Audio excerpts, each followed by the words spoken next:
हरे कृष्णा। आप सभी को दशा माता की व्रत की बहुत बहुत शुभकामनाएं। आज की कथा में आप सुनेंगे दशा माता की पहली कथा। तो दशा माता का ध्यान करते हुए इस पावन कथा को श्रवण करते हैं। एक राजा था, उनकी दो रानियां थी। बड़ी रानी के संतान नहीं थी, छोटी रानी के पुत्र था। राजा छोटी रानी और राजकुमार को बहुत प्यार करता था। बड़ी रानी छोटी रानी से ईर्ष्या करती थी। बड़ी रानी राजकुमार के प्राण हर लेना चाहती थी। एक दिन राजकुमार खेलता खेलता बड़ी रानी के चौक में चला गया। बड़ी रानी ने राजकुमार के गले में एक काला सांप डाल दिया। अब छोटी रानी दशा माता का व्रत करती थी। राजकुमार दशा माता का ही दिया हुआ था। दशा माता की कृपा से राजकुमार के गले में सांप बिना नुकसान पहुंचाए चला गया। दूसरे दिन बड़ी रानी ने लड्डुओं में जहर मिलाकर एक राजकुमार को खाने के लिए दिया। राजकुमार जैसे ही लड्डू खाने लगा तो दशा माता एक दासी का रूप धारण करके आई और राजकुमार के हाथ से लड्डू छीन ली। बड़ी रानी का यह वार भी खाली गया। रानी को बड़ी चिंता हुई, किसी भी तरह से राजकुमार को मारना है। तीसरे दिन जब राजकुमार फिर से वही बड़ी रानी के आंगन में खेलने गया तो रानी ने उसे पकड़कर गहरे कुएं में ढकेल दिया। चूँकि कुआं बड़ी रानी के आंगन में बना था, इसलिए किसी को भी पता नहीं चला कि राजकुमार कहाँ गया। लेकिन जैसे ही बड़ी रानी ने राजकुमार को कुएं में ढकेला तो दशा माता ने उसे बचा लिया और बीच में ही रोक लिया। इधर दोपहर हो जाने पर राजकुमार के न लौटने पर राजा व छोटी रानी को बहुत चिंता सताने लगी। दशा माता को भी इस बात की चिंता हुई कि राजकुमार को उसके माता पिता के पास किस प्रकार पहुंचाया जाए। राजकुमार को तलाश करने वाले कर्मचारी निराश होकर बैठ गए। राजा व छोटी रानी पुत्र शोक में रोने लगे। तब दशा माता ने भिखारी का रूप धारण किया और राजकुमार को गले से लगाए हुए उस राजद्वार पर पहुंची। वहां पर राजकुमार के वस्त्र में छिपाए हुए भिक्षा मांगने लगी। अब सिपाहियों ने उन्हें धुतकार कर कहा कि तुझे भिक्षा की पड़ी है, यहाँ पर राजकुमार खो गया है। सारे लोग दुख और चिंता से व्याकुल हो रहे हैं। इस पर दशा माता बोली कि भाइयों, पुण्य का प्रभाव बड़ा विचित्र होता है। यदि मुझे भिक्षा मिल जाए तो संभव है कि खोया हुआ राजकुमार तुम लोगों को मिल जाए। यह कहकर डेहरी पर पैर रखने लगी। अब सिपाहियों ने उन्हें आगे बढ़ने से रोका। उसी समय दशा माता ने बालक का पैर वस्त्र से बाहर कर दिया। सिपाहियों ने समझा कि कुंवर इनके हाथों में है, इसलिए उन्हें अंदर जाने दिया। दशा माता कुंवर को लिए हुए भीतर चली गई। उसने राजकुमार को चौक में छोड़ दिया और वापस चली गई, परंतु रानी ने दशा माता रूपी भिखारिन को देख लिया था। उसने कहा कि खड़ी रहो, और कौन हो तुम? तुमने 3 दिन मेरे बेटे को छिपा कर रखा था। तुमने ऐसा क्यों किया? तुम्हें मेरे इस प्रश्न का उत्तर देना होगा। दशा माता उसी समय ठहर गई। उन्होंने बताया कि मैं तुम्हारे पुत्र की चोरी करने वाली नहीं हूँ। मैं तो तुम्हारी आराध्या देवी दशा माता हूँ। मैं तुम्हें सचेत करने आई हूँ कि बड़ी रानी तुमसे ईर्ष्या रखती है। वह तुम्हारे पुत्र के प्राण हर लेना चाहती है। एक बार उसने तुम्हारे पुत्र के गले में काला सांप डाल दिया था, जिसे मैंने भगाया। दूसरी बार उसने विष के लड्डू खाने को दिए थे, जिन्हें मैंने उसे हाथों से छीन लिए थे। इस बार उसने राजकुमार को अपने आंगन के कुएं में ढकेल दिया था और मैंने इसे बीच में ही रोक लिया था और उसकी रक्षा की थी। इस समय मैं भिखारिन के वेश में तुम्हें सचेत करने आई हूँ। यह सुनकर छोटी रानी दशा माता के पैरों में गिरकर क्षमा मांगने लगी। छोटी रानी विनती भाव से बोली कि जैसे कृपा आपने मुझ पर की और दर्शन देकर की हूँ, वैसे ही मैं चाहती हूँ कि आप सदैव मेरे इस महल में निवास करें। मुझसे जो सेवा पूजा होगी मैं करूँगी। इस पर दशा माता बोली कि मैं किसी के घर में नहीं रहती। जो श्रद्धापूर्वक मेरा ध्यान स्मरण करता है, मैं उसी के हृदय में निवास करती हूँ। मैंने तुम्हें साक्षात दर्शन दिए हैं, इसलिए तुम सुहागिनों को बुलाकर उन्हें यथाविधि आदर सत्कार के साथ भोजन कराओ और नगर में ढिंढोरा पिटवा दो कि सभी लोग मेरा डोरा ले और व्रत करें। इतना कहकर दशा माता अंतर ध्यान हो गई। रानी ने अपने राज्य की सौभाग्यवती स्त्रियों को निमंत्रण देकर बुलाया और उपटन से लेकर शिरोभूषण सिंगार कर उनकी यथाविधि सेवा कर भोजन करवाया और दक्षिणा में गहने आदि देकर विदा किया। रानी ने अपने राज्य में ढिंढोरा पिटवा दिया कि अब वे सब लोग दशा माता का डोरा लिया करें। तो प्रेम से बोलिए दशा माता की जय। प्राचीन समय की बात है, राजा नल और दमयंती रानी सुखपूर्वक राज्य किया करते थे। उनके 2 पुत्र थे। उनके राज्य में प्रजा सुखी और संपन्न थी। एक दिन की बात है कि एक ब्राह्मणी राजमहल में आई और रानी से कहा कि दशा माता का डोरा ले लो।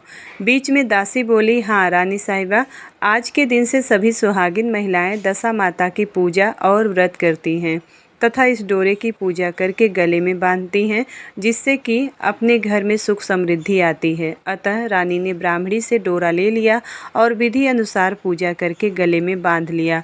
कुछ दिनों के बाद राजा नल ने दमयंती के गले में डोरा बंधा हुआ देखा तो राजा ने पूछा कि इतने सोने के साथ इस गहने में पहनने के बाद भी अपने यह डोरा क्यों बांधा है। रानी कुछ कहती इसके पहले ही राजा ने डोरे को तोड़कर जमीन पर फेंक दिया। रानी ने उस डोरे को जमीन से उठा लिया और राजा से कहा कि यह तो दशा माता का डोरा था, आपने उनका अपमान करके अच्छा नहीं किया। जब रात्रि में राजा सो रहे थे तब दशा माता स्वप्न में बुढ़िया के रूप में आई और राजा से कहा कि हे राजा, तेरी अच्छी दशा जा रही है और बुरी दशा आ रही है, तूने मेरा अपमान करने अच्छा नहीं किया। ऐसा कहकर बुढ़िया दशा माता अंतर्ध्यान हो गई। अब जैसे तैसे दिन बीतते गए वैसे वैसे कुछ दिनों में राजा के ठाट बाट, हाथी घोड़े, लाव लश्कर, धन धान्य, सुख शांति सब कुछ नष्ट होने लगे। अब तो भूखे मरने का समय तक आ गया था। एक दिन राजा ने दमयंती से कहा कि तुम अपने दोनों बच्चों को लेकर अपने मायके चले जाओ। रानी ने कहा कि मैं आपको छोड़कर कहीं नहीं जाऊंगी, जिस प्रकार आप रहोगे उसी प्रकार से मैं भी आपके साथ रहूंगी। तब राजा ने कहा कि अपने देश को छोड़कर दूसरे देश में चलें, वहाँ जो भी काम मिल जाएगा वही काम कर लेंगे। इस प्रकार नल दमयंती अपने देश को छोड़कर चल दिए। चलते चलते रास्ते में भील राजा का महल दिखाई दिया। वहाँ राजा ने अपने दोनों बच्चे को अमानत के तौर पर छोड़ दिया। आगे चले तो रास्ते में राजा को मित्र का गांव आया। अब राजा ने रानी से कहा कि चलो हमारे मित्र के घर चलें। मित्र के घर पहुँचने पर उनका खूब आदर सत्कार हुआ और पकवान बनाकर भोजन कराया गया। मित्र ने अपने शयन कक्ष में सुलाया। उसी कमरे में मोर की आकृति की खूंटी पर हीरो का हार टंगा हुआ था। मध्यरात्रि में रानी की नींद टूटी और उन्होंने देखा कि बेजान खूंटी हार को निगल रही है। यह देखकर रानी ने तुरंत राजा को जगाकर दिखाया और दोनों ने विचार किया कि सुबह होने पर मित्र के पूछने पर क्या जवाब देंगे, अतः यहाँ से इसी समय चले जाना चाहिए। राजा रानी दोनों रात्रि को ही वहाँ से चल दिए। सुबह होने पर मित्र की पत्नी ने खूंटी पर अपना हार नहीं देखा तो वहाँ पर उसने अपने पति से कहा कि तुम्हारे मित्र कैसे हैं जो मेरा हार चुराकर रात्रि में ही भाग गए। मित्र ने अपनी पत्नी को समझाया कि मेरा मित्र कदापि ऐसा नहीं कर सकता, धीरज रखो, कृपया करके उसे चोर मत कहो। आगे चलते समय राजा नल की बहन का गांव आया। राजा ने बहन के घर खबर पहुंचाई तो कि तुम्हारे भाई भौजाई आए हुए हैं। खबर देने पर बहन ने पूछा कि उनके हालचाल कैसे हैं। वह बोला दोनों अकेले हैं, पैदल ही आए हैं तथा वे दुखी हाल में हैं। इतनी बात सुनकर बहन थाली में कांदा रोटी रखकर भैया भाभी से मिलने आई। राजा ने तो अपने हिस्से का खा लिया, परंतु रानी ने जमीन में गाड़ दिया। चलते चलते समय नदी मिली। अब राजा ने नदी में मछलियाँ निकालकर रानी से कहा कि तुम इन मछलियों को भूनो, मैं गांव में से परोसा लेकर आता हूँ। गांव का नगर सेठ के सभी लोग को भोजन करा रहा था। राजा गांव में गया और परोसा लेकर वहां से चला तो रास्ते में चील ने झपट्टा मारा और सारा भोजन नीचे गिर गया। राजा ने सोचा कि रानी विचार करेगी, राजा तो भोजन करके आ गया और मेरे लिए कुछ भी नहीं लाया। उधर रानी मछलियां भूनने लगी तो दुर्भाग्य से सभी मछलियां जीवित होकर नदी में चली गईं। रानी उदास होकर सोचने लगी कि राजा पूछेंगे और सोचेंगे कि सारी मछलियां खुद खा ली। जब राजा आए तो मन ही मन समझ गए और वहां से आगे चल दिए। चलते चलते रानी के मायके का गांव आया। राजा ने कहा तुम अपने मायके चली जाओ, वहां दासी का कोई भी काम कर लेना, मैं इसी गांव में कहीं नौकर हो जाऊंगा। इस प्रकार रानी महल में दासी का काम करने लगी और राजा तेली के घाने पर काम करने लगा। दोनों को काम करते हुए बहुत दिन हो गए। जब होली दशा का दिन आया तब सभी रानियों ने सिर धोकर स्नान किया। दासी ने भी स्नान किया। दासी ने रानियों का सिर गूंथा तो राजमाता ने कहा कि मैं भी तेरा सिर गूंथ दूं। ऐसा कहकर राजमाता जब दासी का सिर गूंथ रही थी तब उन्होंने दासी के सिर में पद्म देखा। यह देखकर राजमाता की आंखें भर आई और उनकी आंखों से आंसू की बूंदें गिरी। आंसू जब दासी के पीठ पर गिरे तो दासी ने पूछा कि आप क्यों रो रही हैं। राजमाता ने कहा, जैसे तेरी बेटी तेरे सिर में जैसे पद्म था, तेरे सिर में भी पद्म है। यह देखकर मुझे यह याद आ गई कि मेरे बेटी के सिर में यही पद्म है। तब दासी ने कहा, मैं ही आपकी बेटी हूँ। दशा माता के कोप से मेरे बुरे दिन चल रहे हैं, इसलिए यहाँ चली आई। माता ने कहा, बेटी तूने यह बात हमसे क्यों छिपाई। दासी ने कहा, माँ मैं सब कुछ बता देती तो मेरे बुरे दिन नहीं कटते। आज मैं दशा माता का व्रत करूँगी तथा उनसे गलती की क्षमा याचना करूँगी। अब तो राजमाता ने बेटी से पूछा कि हमारे जमाई राजा कहाँ हैं। बेटी बोली कि वे इसी गांव में किसी तेली के घर में काम कर रहे हैं। अब गांव में उनकी खोज कराई गई और उन्हें महल में ले आए। जमाई राजा को स्नान कराया गया, नए वस्त्र पहनाए गए और पकवान बनवाकर उन्हें भोजन करवाया गया। अब दशा माता के आशीर्वाद से राजा नल और दमयंती के अच्छे दिन लौट आए। कुछ दिन वही बिताने के बाद अपने राज्य जाने को कहा। दमयंती के पिता ने खूब सारा धन, लाव लश्कर, हाथी घोड़े आदि देकर बेटी जमाई को विदा किया। रास्ते में वही जगह आई जहाँ पर रानी ने मछलियों को भूना था।